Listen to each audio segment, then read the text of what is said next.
Pere Antoine's Date Palm. By Thomas Bailey Aldrich, Boston and New York Houghton Mifflin Company. Copyright 1873, 1885, and 1901. Near the levee, and not far from the old French cathedral in the Place d'Armes, at New Orleans, stands a fine date palm, 30 feet in height, spreading its broad leaves in the alien air as heartily as if its sinuous roots were sucking strength from their native earth.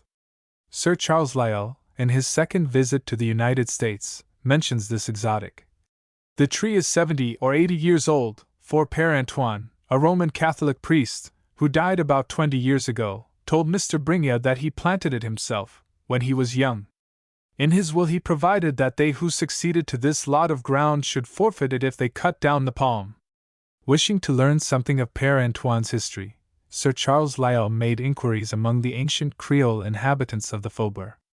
That the old priest, in his last days, became very much emaciated, that he walked about the streets like a mummy, that he gradually dried up, and finally blew away, was the meager and unsatisfactory result of the tourist's investigations. This is all that is generally told of Pere Antoine. In the summer of 1861, while New Orleans was yet occupied by the Confederate forces, I met at Alexandria, in Virginia, a lady from Louisiana, Miss Blondeau by name, who gave me the substance of the following legend touching Pere Antoine and his wonderful date palm. If it should appear tame to the reader, it will be because I am not habited in a black-ribbed silk dress, with a strip of point lace around my throat, like Miss Blondeau. It will be because I lack her eyes and lips and southern music to tell it with. When Pere Antoine was a very young man, he had a friend whom he loved as he loved his life. Émile Jardin returned his passion, and the two, on account of their friendship, became the marvel of the city where they dwelt. One was never seen without the other, for they studied, walked, ate, and slept together. Thus began Miss Blondeau, with the air of Fiammetta telling her prettiest story to the Florentines in the garden of Boccaccio. Antoine and Émile were preparing to enter the church. Indeed, they had taken the preliminary steps, when a circumstance occurred which changed the color of their lives. A foreign lady, from some nameless island in the Pacific, had a few months before moved into their neighborhood.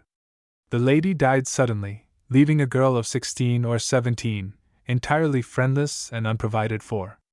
The young men had been kind to the woman during her illness, and at her death, melting with pity at the forlorn situation of Annelise, the daughter, swore between themselves to love and watch over her as if she were their sister. Now Annelise had a wild, strange beauty that made other women seem tame beside her, and in the course of time the young men found themselves regarding their ward not so much like brothers as at first. In brief, they found themselves in love with her.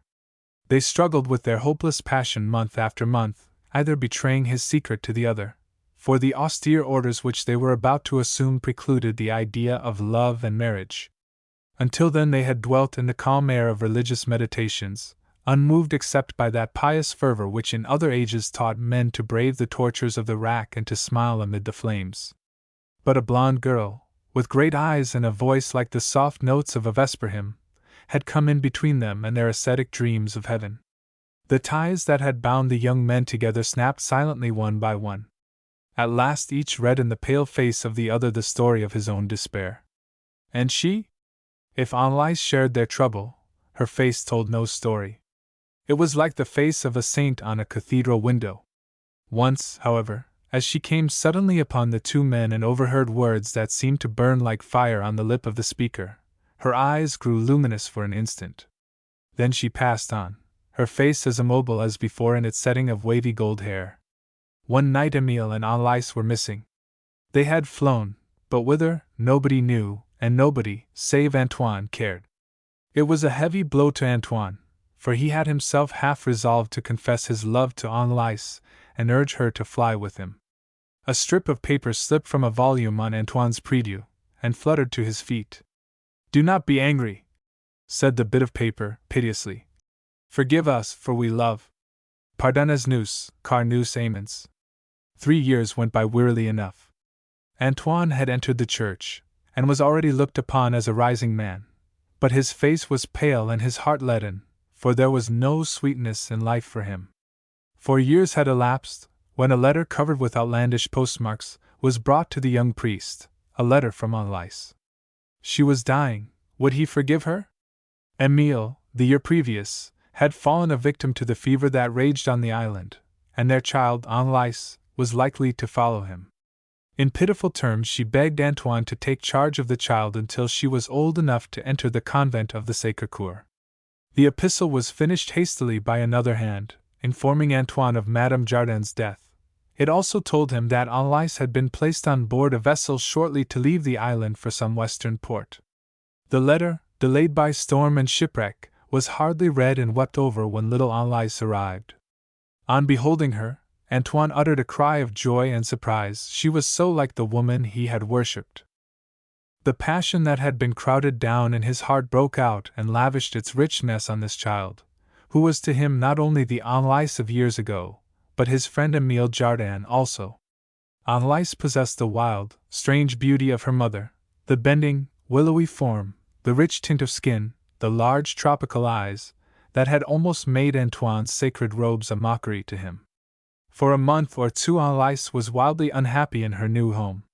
She talked continually of the bright country where she was born, the fruits and flowers and blue skies, the tall, fan-like trees, and the streams that went murmuring through them to the sea. Antoine could not pacify her. By and by she ceased to weep, and went about the cottage in a weary, disconsolate way that cut Antoine to the heart. A long-tailed paroquet, which she had brought with her in the ship, walked solemnly behind her from room to room, mutely pining, it seemed, for those heavy Orient airs that used to ruffle its brilliant plumage. Before the year ended, he noticed that the ruddy tinge had faded from her cheek, that her eyes had grown languid, and her slight figure more willowy than ever. A physician was consulted. He could discover nothing wrong with the child, except this fading and drooping. He failed to account for that. It was some vague disease of the mind, he said, beyond his skill. So Anlice faded day after day. She seldom left the room now. At last Antoine could not shut out the fact that the child was passing away. He had learned to love her so. "Dear heart," he said once, "what ails thee?" "Nothing, mon père," for so she called him. The winter passed, the balmy spring had come with its magnolia blooms and orange blossoms, and Anlice seemed to revive. In her small bamboo chair, on the porch, she swayed to and fro in the fragrant breeze, with a peculiar undulating motion, like a graceful tree. At times something seemed to weigh upon her mind. Antoine observed it, and waited. Finally she spoke. "Near our house," said little Anlice. "Near our house, on the island, the palm trees are waving under the blue sky. Oh, how beautiful! I seem to lie beneath them all day long. I am very, very happy. I yearn for them so much that I grew ill. Don't you think it was so, mon père?" "Hélas, yes!" exclaimed Antoine, suddenly. "Let us hasten to those pleasant islands where the palms are waving." Anlice smiled. "I am going there, mon père." A week from that evening the wax candles burned at her feet and forehead, lighting her on the journey. All was over. Now was Antoine's heart empty. Death, like another Emile, had stolen his new Anlice. He had nothing to do but to lay the blighted flower away. Pere Antoine made a shallow grave in his garden, and heaped the fresh brown mold over his idol. In the tranquil spring evenings, the priest was seen sitting by the mound, his finger closed in the unread breviary.